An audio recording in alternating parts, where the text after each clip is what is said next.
अस्सलाम वालेकुम, this is me doctor Ayesha madam, consultant dermatologist and aesthetic physician. Ramzan आ गए हैं और रमज़ान के साथ साथ जैसे रमज़ान आता है तो ख़वातीन के लिए खास तौर पे स्किन केयर का चैलेंज बहुत ज़्यादा बढ़ जाता है। और मेरी एक फॉलोअर है बहुत प्यारी सी इंस्टाग्राम पे, और उन्होंने मुझसे पूछा है कि रमज़ान के अंदर स्पेशल स्किन केयर रूटीन क्या होनी चाहिए, तो उसके ऊपर डॉक्टर साहब ज़रूर बात कीजिएगा। मेरा इंस्टाग्राम का लिंक मौजूद है, please do follow me on Instagram as well. So Ramzan में 2 चैलेंजेस होते हैं। सबसे पहली चीज ये कि हम खास तौर पे खवातीन की बात करेंगे, कुकिंग का एक्सपोजर बढ़ जाता है और जिसकी वजह से आपकी स्किन जो है वो डिफरेंट डर्ट से स्पाइस के साथ, जो कि क्योंकि ज़ाहिर हम फ्लेम के आगे खड़े होते हैं तो हर चीज फ्यूम्स बन के हमारी स्किन के ऊपर डिपॉजिट हो रही होती है, तो उसको ठीक कैसे करना है, उसको महफूज कैसे रखना है। और उसके साथ साथ क्योंकि हम फास्टिंग में होते हैं, इतने आवर्स तक हमारा वाटर इनटेक नहीं होता, तो जिसकी वजह से हमारी स्किन डिहाइड्रेट हो जाती है। तो ये जो 2 कंसर्न्स होते हैं, हमें कोशिश करनी है कि हम रमजान के महीने में आसानी के साथ अपनी स्किन के रूटीन के साथ साथ हम अपनी स्किन जो है वो बेहतर रख सकें। रमजान की स्किन के रूटीन आपकी रूटीन के साथ साथ एडजस्ट होती जाए तो ज्यादा इजी रहता है। बेसिकली जब आप रात को सोते हैं, यहाँ रमजान की रूटीन जो है वो मैं रात सोने से स्टार्ट करूंगी और फिर मैं मॉर्निंग के साथ चलाऊंगी। जब आप रात को सोने के लिए बेड पे लेटे हैं तो उससे पहले आप अपना एक mild gentle cleanser, daily scrubs जिसे हम कहते हैं, वो आप जरूर रखें। सबसे पहले आप अपना फेस वॉश कर लें।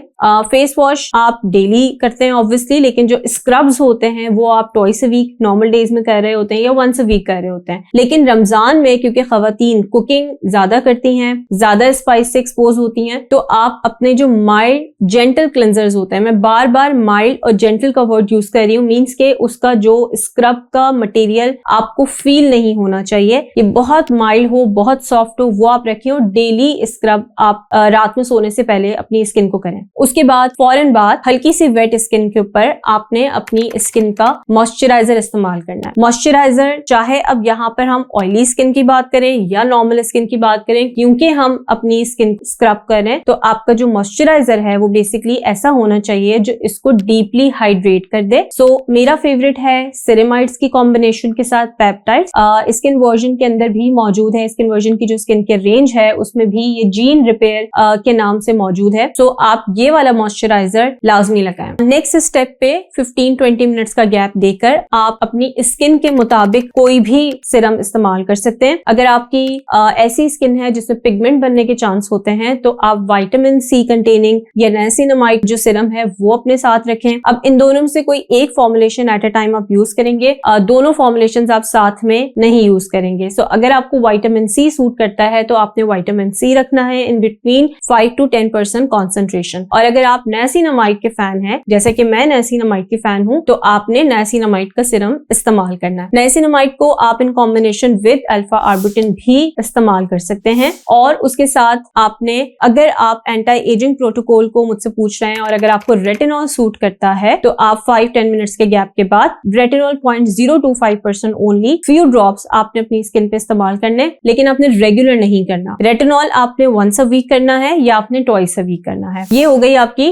Night skin. चैलेंज कहाँ से स्टार्ट होता है? जब हम सुबह उठते हैं, क्योंकि यूजुअली रोजे के बाद जब आप सोते हैं और जब आप उसके बाद उठते हैं तो डेफिनेट सी बात है आपको वुजू भी करना होता है और आपको बार बार सनब्लॉक की भी जरूरत पड़ रही होती है। सो आपने अपने साथ एक ऐसा सनब्लॉक जो कि जेल फॉर्म में हो, जल्दी एब्जॉर्ब हो जाए, क्रीमी ना हो, आपने ऐसा सनब्लॉक रखना है। और मॉर्निंग में जब आप उठते हैं तो अपने ठंडे पानी से अपना फेस वॉश करना है। अब अपने फेस को वॉश नहीं करना, मीन्स किसी फेस वॉश से वॉश नहीं करना, आपने सिर्फ और सिर्फ ठंडे पानी से, चिल्ड वाटर से आपने अपना फेस जो है वो पानी से वॉश कर लेना है। उसका रीजन ये है कि आप नाइट में बहुत हार्श स्क्रब यूज कर रहे हैं, तो मॉर्निंग में अब आपको सिर्फ और सिर्फ अपनी स्किन को जेंटल ट्रीट करना है। उसके बाद आपने मॉइस्चराइज करना है, आपने सनब्लॉक लगाना है, एंड देन फिर 3-4 o'clock के टाइम पे 3 से 4 बजे के दरमियान में अक्सर खवातीन जो है वो किचन में जाने लगती है, तो किचन में जाने से पहले आपने जस्ट सनब्लॉक अपना रिपीट करना है। जब मगरिब की नमाज से फारिग होते हैं, रोजा इफ्तार कर लेते हैं, तो उसके बाद अगेन वुजू करते हैं, तो वुजू करने के बाद भी आपने अपना जो कोई भी एक विटामिन सी का सिरम या नाइसिनामाइड का जो सिरम है वो आपने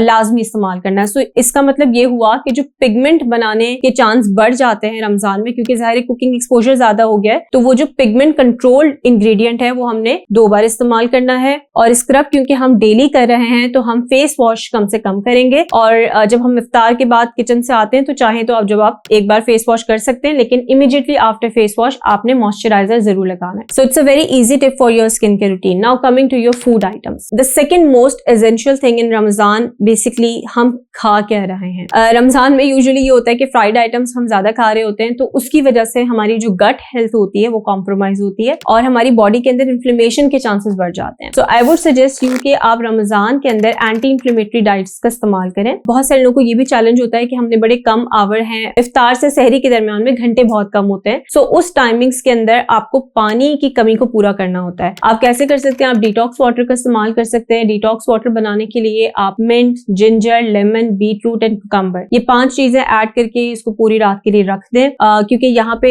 आपने पूरा दिन रखना होता है, तो फिर आपने शाम के टाइम पे पीना होता है. सो आप इफ्तार के बाद से लेकर सहरी के दरमियान तक आपने डिटॉक्स वाटर इस्तेमाल करना है. उसके साथ साथ आप नॉर्मल वाटर भी पी सकते हैं, लेकिन बहुत सारे लोग जो हैं वो शुगरी ड्रिंक्स लेते हैं, मीठी ड्रिंक्स लेते हैं इफ्तार के फौरन बाद. तो कोशिश करें कि वो आप कम से कम इस्तेमाल करें, क्योंकि इफ्तार के फौरन बाद आपका शुगर लेवल भी डाउन हुआ होता है. तो उसके साथ आप खजूर रख लें, खजूर ले लें और आप मिल्क ले लें. दिस इज समथिंग जो कि एंटी इन्फ्लेमेटरी होती है. लेकिन हम जो मिस्टेक्स करते हैं वो ये करते हैं कि हम ऑयली फूड और स्पाइसी फूड ज्यादा खाते हैं, जिसकी वजह से हमारी गट हेल्थ कॉम्प्रोमाइज होती है. जब गट हेल्थ कॉम्प्रोमाइज होती है तो स्किन भी डिहाइड्रेटेड होती है, एक्ने के प्रॉब्लम्स भी स्टार्ट होते हैं, स्वेट ग्लैंड की प्रोडक्शन बढ़ जाती है और फिर हमें इस तरह के प्रॉब्लम स्टार्ट होते हैं कि हमें बैक एक्ने हो रहा होता है, हमारे फेस पर एक्ने आ रहा होता है और कभी कभी जो है आपकी स्किन डलनेस की तरफ भी चली जाती है. तो आप हाईली एंटी इन्फ्लेमेटरी डाइट्स रखनी होती हैं. फ्लैक्स सीड्स इस्तेमाल कर सकते हैं, आप चिया सीड्स इस्तेमाल कर सकते हैं, आप सैल्मन ले सकते हैं. तो इस तरह की जो डाइट्स होती हैं ये आपके लिए बड़ी अच्छी रहती हैं, आपकी गट हेल्थ को भी बेहतर रखती हैं और इस तरीके से आपकी स्किन भी बेहतर रहती है. योगर्ट आप इस्तेमाल कर सकते हैं, ग्रीक योगर्ट का इस्तेमाल आप कर सकते हैं. फेशियल्स की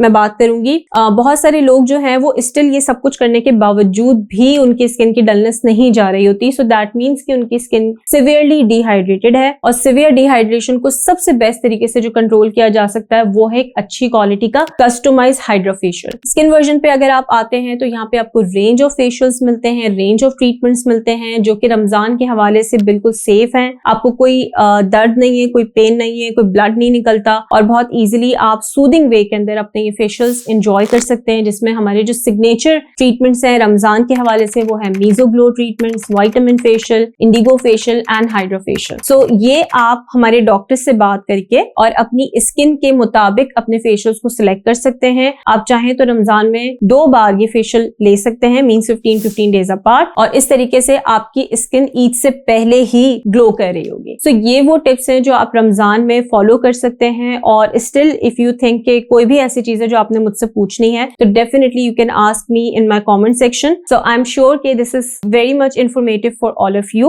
and if you want me to discuss something else regarding Ramzan, regarding Eid, so you can always let me know, and stay tuned with us, keep watching us.